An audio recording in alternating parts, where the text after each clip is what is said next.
ভাৰতবৰ্ষৰ ৭৮ সংখ্যক স্বাধীনতা দিৱসৰ পবিত্ৰ দিনটোত মই ৰাজ্যবাসীক আন্তৰিক অভিনন্দন জনাইছোঁ।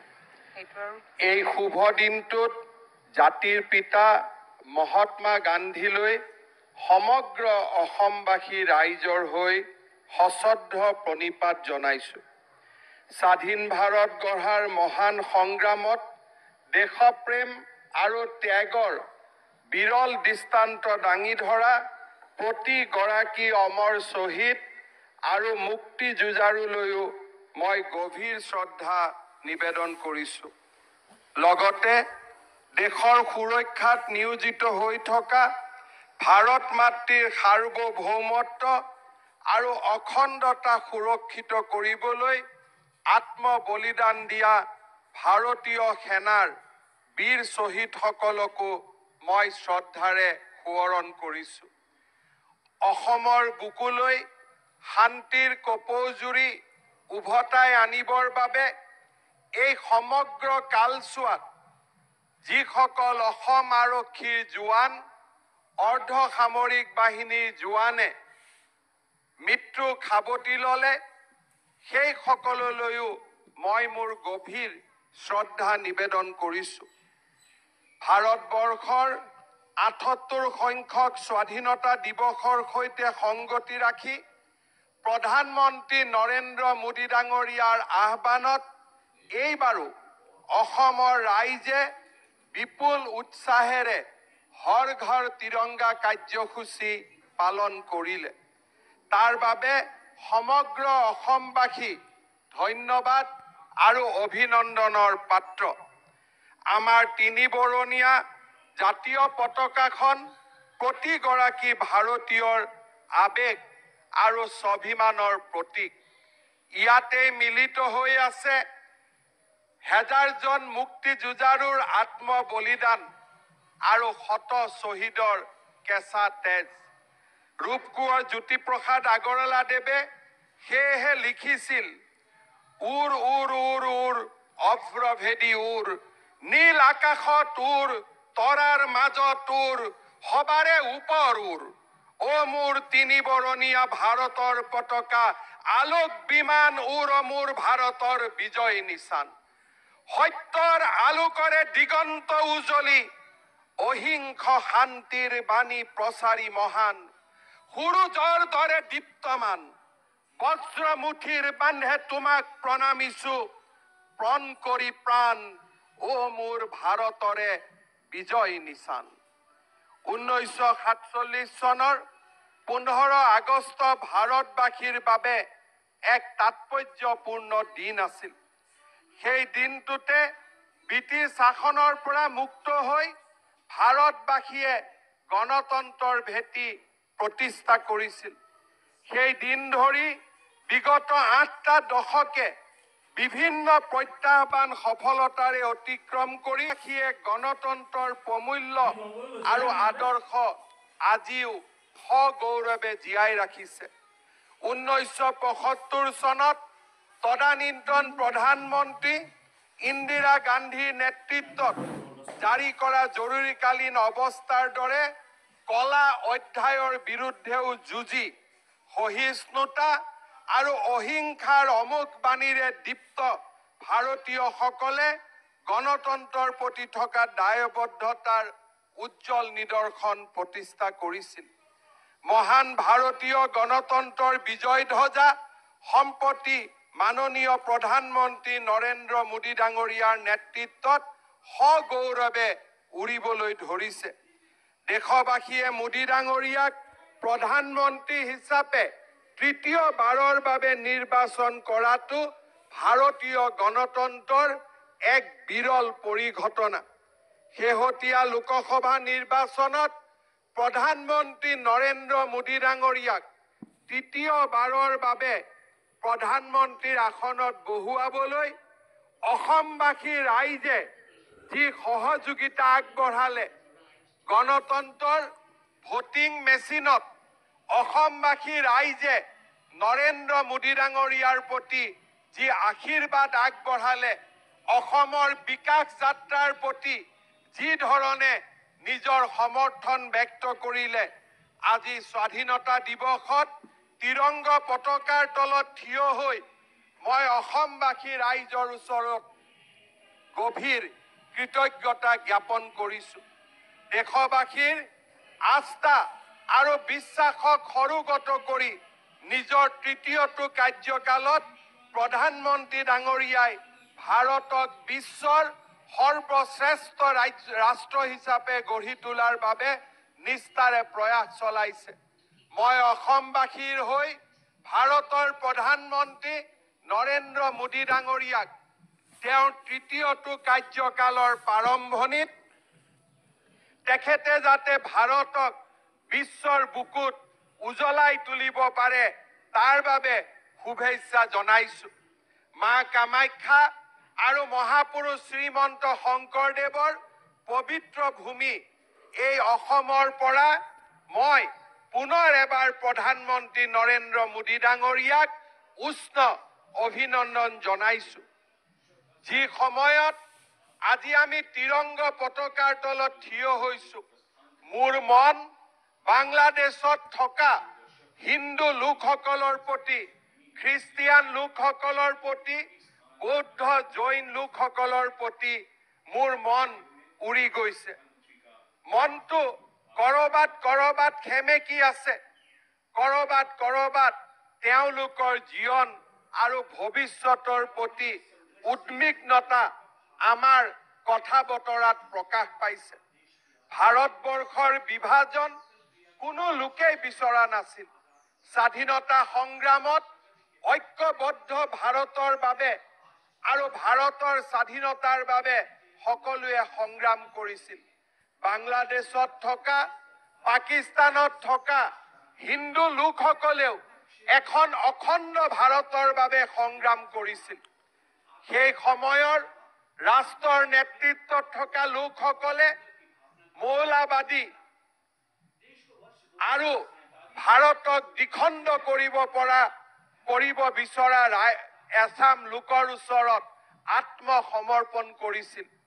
তাৰ পৰিৱৰ্তন ৰাতিৰ ভিতৰতে ভাৰতীয় হিন্দুসকল হৈ পৰিছিল বাংলাদেশী হিন্দু, পাকিস্তানী হিন্দু। স্বাধীনতাৰ তিৰংগ পতাকাৰ তলত থিয় হৈ 15 আগষ্টৰ দিনটো আমি যেতিয়া উল্লাস আৰু উৎসাহেৰে পালন কৰিছো, মই বাংলাদেশত থকা হিন্দু লোকসকলৰ নিৰাপত্তাৰ বাবেও উৎকণ্ঠা প্ৰকাশ কৰিছো। মই বিশ্বাস কৰো প্ৰধানমন্ত্ৰী নৰেন্দ্ৰ মোদী ডাঙৰীয়াৰ সাহসী নেতৃত্বই বাংলাদেশত থকা হিন্দু লোকসকলক নিৰাপত্তা প্ৰদান কৰিব। মই পুনৰ এবাৰ যিসকল হিন্দু লোকে বাংলাদেশৰ শেহতীয়া ঘটনা প্ৰবাহত মৃত্যু বৰণ কৰিলে তেওঁলোকলৈ মই গভীৰ সমবেদনা জ্ঞাপন কৰিছো। বাংলাদেশত ঘটি থকা দুৰ্যোগৰ সময়ত ভাৰতৰ সীমান্ত, বিশেষকৈ অসমৰ সীমান্ত সুৰক্ষিত কৰি ৰাখি এজনো বাংলাদেশী নাগৰিকক অসমলৈ আহিবলৈ অনুমতি নিদিয়া বাবে আজিৰ এই দিনটোত মই বৰ্ডাৰ চিকিউৰিটি ফ'ৰ্চ আৰু অসম পুলিচক ধন্যবাদ আৰু অভিনন্দন জনাইছো। সীমা সুৰক্ষিত কৰি ৰখা, এজনো বাংলাদেশৰ পৰা লোক যাতে অসমলৈ আহিব নোৱাৰে তাক নিশ্চিত কৰা আমাৰ সাংবিধানিক দায়িত্ব। তাৰ লগে লগে এই সাংবিধানিক দায়িত্ব পালন কৰাৰ লগে লগে বাংলাদেশত থকা হিন্দু লোকসকলৰ নিৰাপত্তাৰ বাবেও সকলো ধৰণৰ কূটনৈতিক ব্যৱস্থা গ্ৰহণ কৰিবলৈ মই প্ৰধানমন্ত্ৰী নৰেন্দ্ৰ মোদী ডাঙৰীয়াক আহ্বান জনাম। শ্ৰদ্ধাৰ ৰাইজ, 2023-24 বৰ্ষটো অসমৰ বাবে আছিল এক প্ৰাপ্তিৰ বৰ্ষ। প্ৰধানমন্ত্ৰী নৰেন্দ্ৰ মোদী ডাঙৰীয়াৰ বিশেষ আগ্ৰহত আৰু অসমবাসী ৰাইজৰ প্ৰতি থকা তেখেতৰ মৰম আৰু চেনেহৰ বাবে চৰাইদেউ মৈদাম ইউনেস্কো বিশ্ব ঐতিহ্য ক্ষেত্ৰৰ সাংস্কৃতিক শ্ৰেণীত অন্তৰ্ভুক্ত হ'ল। চৰাইদেউ মৈদাম ভাৰতবৰ্ষৰ 43 সংখ্যক আৰু উত্তৰ পূৰ্বাঞ্চলৰ প্ৰথমটো সাংস্কৃতিক ঐতিহ্য ক্ষেত্ৰৰূপে পৰিগণিত হোৱাটো অসমবাসীৰ বাবে এক অনন্য প্ৰাপ্তি। এই প্ৰাপ্তি প্ৰধানমন্ত্ৰী নৰেন্দ্ৰ মোদী ডাঙৰীয়াৰ আশীৰ্বাদ অবিহনে কেতিয়াও সম্ভৱ নহলহেঁতেন। মই আজি তিৰংগ পতাকাৰ তলত থিয় হৈ অসমবাসীৰ এই অনন্য প্ৰাপ্তিৰ বাবে অসমবাসী ৰাইজক অভিনন্দন জনাইছো। মই গৌৰৱ অনুভৱ কৰোঁ যে ৰাজ্যৰ মুখ্যমন্ত্ৰীৰ মোৰ কাৰ্যকালৰ সময়তে চৰাইদেউ মৈদাম বিশ্ব ঐতিহ্যৰূপে স্বীকৃতি লাভ কৰিলে। ই মোৰ ৰাজনৈতিক জীৱনৰো এক প্ৰাপ্তি, এক অনন্য প্ৰাপ্তি হৈ ৰব। বিশ্ব ঐতিহ্য ক্ষেত্ৰৰূপে স্বীকৃতি লাভৰ এই প্ৰক্ৰিয়া আছিল জটিল আৰু দীঘলীয়া। 2019-20 বিত্তীয় বৰ্ষৰ বাজেটত প্ৰথমবাৰৰ বাবে চৰাইদেউক বিশ্ব ঐতিহ্যৰূপে স্বীকৃতি দিয়াৰ কাম কাজ আগবঢ়াই নিবলৈ 25 কোটি টকা আমি পুঁজি আবণ্টন কৰিছিলোঁ। প্ৰধানমন্ত্ৰী ডাঙৰীয়াই 2023 চনত ভাৰতৰ একমাত্ৰ মনোনয়ন হিচাপে চৰাইদেউ মৈদামক বিশ্ব ঐতিহ্য ক্ষেত্ৰৰূপে স্বীকৃতিৰ বাবে আগবঢ়াই দিছিল। এই বছৰৰ 26 জুলাইত নতুন দিল্লীত অনুষ্ঠিত বিশ্ব ঐতিহ্য কমিটিৰ 46 সংখ্যক বৈঠকত চৰাইদেউক ইউনেস্কো বিশ্ব ঐতিহ্যৰ তালিকাত অন্তৰ্ভুক্ত কৰা হ'ল। অসমৰ সমাজ জীৱনৰ সমসাময়িক ইতিহাসত ই এক মহত্তম প্ৰাপ্তি। মই পুনৰ এবাৰ অসমবাসী ৰাইজক অভিনন্দন জনাইছো। এই প্ৰাপ্তিৰ লগতে আন এক প্ৰাপ্তিও আমাৰ বাবে অনন্য আছিল। অসমত আন্ধাৰৰ কলীয়া ডাৱৰ অতৰাই অৰ্থনীতিক পুনৰ উত্থানৰ সুৰুজ হিচাপে টাটা গ্ৰুপে জাগিৰোডত semi conductor assembly test marketing and packaging ATMP স্থাপনৰ বাবে সিদ্ধান্ত গ্ৰহণ কৰে। অসমৰ দীৰ্ঘকালীন ইতিহাসত কোনো দিনে 27,000 কোটি টকাৰ বিনিয়োগ হোৱা নাছিল। যোৱা 78টা বছৰৰ ইতিহাসত টাটা গ্ৰুপে 27,000 কোটি টকা ব্যয় কৰিবলৈ আগবাঢ়ি অহাটোৱে অসমবাসী ৰাইজৰ বাবে অনন্য গৌৰৱ কঢ়িয়াই আনিছে। আজিৰ এই সুন্দৰ দিনটোত মই অসমৰ অৰ্থনৈতিক পুনৰ উত্থানৰ বাটকটীয়া হিচাপে টাটা ছেমি কণ্ডাক্টৰ কৰিম। এই বছৰত তৃতীয়টো অনন্য প্ৰাপ্তি আছিল গুৱাহাটী ৰিং ৰোড পৰিযোজনাৰ স্বীকৃতি। পলাশবাৰী, শুৱালকুছি, গুৱাহাটী উত্তৰ গুৱাহাটী, মাজুলী কমলাবাৰী নিমাতীঘাট এই দলংসমূহৰ নিৰ্মাণৰ কাম চলি থকাৰ মাজতেই প্ৰধানমন্ত্ৰী নৰেন্দ্ৰ মোদী ডাঙৰীয়াই নাৰেংগী কুৰুৱাক সংলগ্ন কৰি গুৱাহাটী ৰিং ৰোড পৰিযোজনাৰ স্বীকৃতি দিলে। মই বিশ্বাস কৰোঁ এনেধৰণৰ মূলধনী বিনিয়োগে আমাৰ ৰাজ্যখনক এক নতুন জীৱন দিব, এক নতুন প্ৰাণ দিব। মই সঁচাকৈয়ে অত্যন্ত আনন্দিত যে টাটাৰ ছেমি কণ্ডাক্টৰ গুৱাহাটী ৰিং ৰোডৰ দৰে পৰিযোজনা আজি আমাৰ কাৰ্যকালৰ সময়ছোৱাতে স্বীকৃতি লাভ কৰিবলৈ সক্ষম হৈছে। মাননীয় প্ৰধানমন্ত্ৰী মোদী ডাঙৰীয়াৰ নেতৃত্বত আজি বিশ্ব মসনদত ভাৰতৰ প্ৰগতি যাত্ৰা অপ্ৰমাদী গতিত আগুৱাই গৈছে। 2047 চনত আমাৰ দেশ স্বাধীনতাৰ শততম বৰ্ষত যেতিয়া ভৰি দিব, ভাৰতক এখন উন্নত ৰাষ্ট্ৰলৈ, ডেভেলপ নেশ্যনলৈ ৰূপান্তৰ কৰাৰ বজ্ৰ কঠোৰ সংকল্প মোদী ডাঙৰীয়াই গ্ৰহণ কৰিছে। এই মহৎ স্বপ্নক আগুৱাই লৈ যাবলৈ আমি বৰ্তমান সময়ত অমৃত কালৰ মাজেৰে যাত্ৰা কৰিছো। আমাৰ সপোন হৈছে স্বাধীনতাৰ 100 বছৰ পূৰ্ণ কৰা দিনটোত আমাৰ দেশখন যাতে বিশ্বৰ এখন অগ্ৰণী অৰ্থনীতিত পৰিণত হয়। সমগ্ৰ দেশৰ সামগ্ৰিক প্ৰচেষ্টা আৰু সুস্থ অৰ্থনৈতিক নীতিৰ প্ৰতি দেশবাসীৰ অটল সংকল্পৰ সহায়ত আমি এই লক্ষ্যত উপনীত হ'ব পাৰিম। বিশ্বৰ অন্যতম নৈতিক শক্তিৰূপে আত্মপ্ৰকাশ কৰাৰ বাবে অমৃত কালৰ পৰৱৰ্তী 2টা দশকে আমাৰ দেশৰ সন্মুখত এক বিৰল সুযোগ দাঙি ধৰিছে।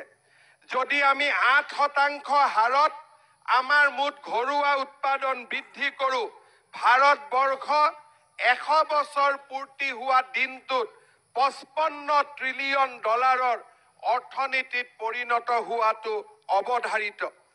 এতিয়া ই আমাৰ কল্পনা নহয়। এই লক্ষ্যত পূৰ্তি পাবলৈ ই আমাৰ এক সংকল্প আৰু মই বিশ্বাস কৰোঁ আমি 8% ঘৰুৱা উৎপাদন বৃদ্ধিৰ লক্ষ্যৰে 2047 চনত ভাৰতক আমি এখন বিকশিত $55 ট্ৰিলিয়ন ৰাষ্ট্ৰলৈ আমি ৰূপান্তৰ কৰিম। 2014 চনৰ পিছত ভাৰতত অৰ্থনৈতিক বিকাশে এক নতুন ৰূপ পাইছে।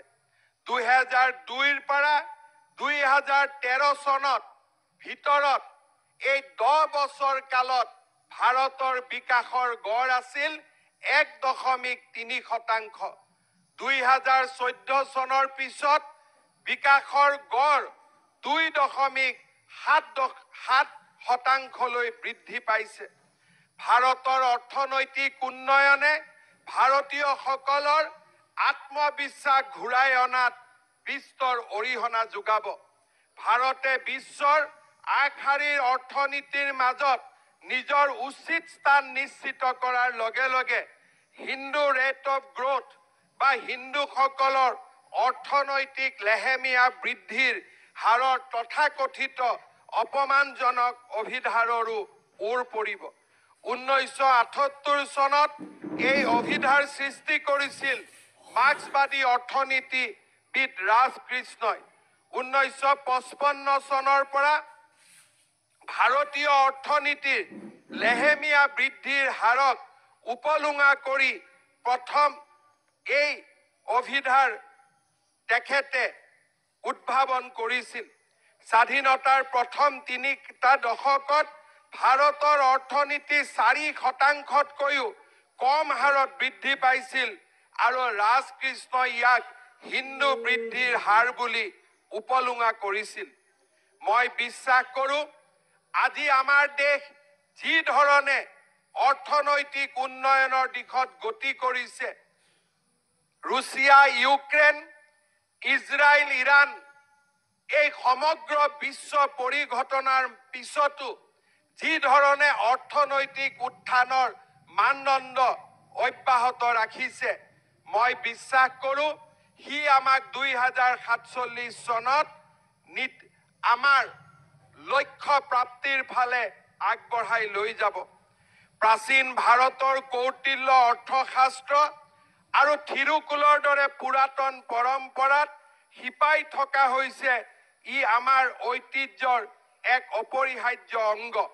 ভাৰতৰ অৰ্থনৈতিক পুনৰুদ্ধাৰৰ লগতে প্ৰধানমন্ত্ৰী নৰেন্দ্ৰ মোদীয়ে আমাৰ সাংস্কৃতিক ঐতিহ্য উভতাই অনাৰ ক্ষেত্ৰত সমস্ত শক্তি বিনিয়োগ কৰিছে। অযোধ্যাত ৰাম মন্দিৰৰ উত্থান ই ভাৰতৰ সভ্যতা সংস্কৃতিৰ পুনৰ উত্থানৰ এক উজ্জ্বল উদাহৰণ। ভাৰতৰ অমৃত কালত ভাৰতৰ অৰ্থনীতি যেনেকে আগবাঢ়ি গৈছে, আমাৰ ৰাজ্যখনেও সেই সোণসেৰীয়া যাত্ৰাত আজি নিজকে যোগদান কৰিবলৈ সক্ষম হৈছে। 2024 চনত ভাৰতৰ যিকেইখন ৰাজ্যই তেওঁলোকৰ বিত্তীয় ক্ষেত্ৰত উন্নতি অব্যাহত ৰাখিছিল তাৰ ভিতৰত অসম আছিল অন্যতম। ভাৰতৰ হিচাপ নিয়ন্ত্ৰক আৰু মহালেখা পৰীক্ষকে প্ৰকাশ কৰা আনএডিটেড প্ৰাক্কলনৰ পৰা অনুমান কৰা হৈছে যে এই ৰাজ্যসমূহৰ বিত্তীয় ঘাটি বাজেটত নিৰ্ধাৰিত 9.1 লাখ কোটি টকাতকৈ 8.6% কম আছিল। অৰ্থাৎ ৰাজ্যসমূহৰ বিত্তীয় ঘাটিৰ পৰিমাণ 3.1%ৰ তুলনাত মুঠ ঘৰুৱা উৎপাদনৰ 2.8%লৈ হ্ৰাস পাইছিল। আমাৰ চৰকাৰে মূলধনী ব্যয়ৰ ওপৰত গুৰুত্ব দিয়াৰ লগে লগে আমাৰ ব্যয়ৰ মানদণ্ডও উন্নত কৰাৰ ওপৰত গুৰুত্ব দিছিল। মই অসমবাসী ৰাইজক গৌৰৱেৰে সৈতে ক'ব বিচাৰো যে 2023-24 বৰ্ষত ৰাজ্যৰ ঘৰুৱা উৎপাদনৰ ক্ষেত্ৰত অসমে 13.9% আৰু জনমূৰি আয়ৰ ক্ষেত্ৰত 12.84% বৃদ্ধি লিপিবদ্ধ কৰি দেশৰ প্ৰথম 5খন দ্ৰুত বিকাশলৈ পৰিণত হ'বলৈ সক্ষম হৈছে। 2021 চনৰ তুলনাত 2024 চনত অসমত বেংকত জমা হোৱা ধনৰ পৰিমাণ 1.73 লাখ কোটিৰ পৰা বৃদ্ধি হৈ 2.24 লাখ কোটি টকা পাইছেগৈ। 3 বছৰত আমি 30% বৃদ্ধিৰ হাৰ লিপিবদ্ধ কৰিব পাৰিছো। বেংকসমূহে আগবঢ়োৱা ঋণৰ পৰিমাণ 80,871 কোটি টকাৰ বিপৰীতে এই বছৰ 1,27 কোটি টকালৈ বৃদ্ধি পাইছে। 2024 বৰ্ষত বেংকত জমা বৃদ্ধিৰ হাৰ 106% লিপিবদ্ধ হোৱাৰ বিপৰীতে ঋণ বৃদ্ধিৰ হাৰ 119%লৈ বৃদ্ধি পাইছে। অৰ্থনৈতিক সমীক্ষাৰ আন এটা যোগাত্মক দিশ আছিল যে 2022-23 বৰ্ষৰ পৰা 2023-24 বৰ্ষলৈ অসমৰ নিবনুৱাৰ হাৰ 8%ৰ পৰা কমি গৈ 6.1% পাইছেগৈ।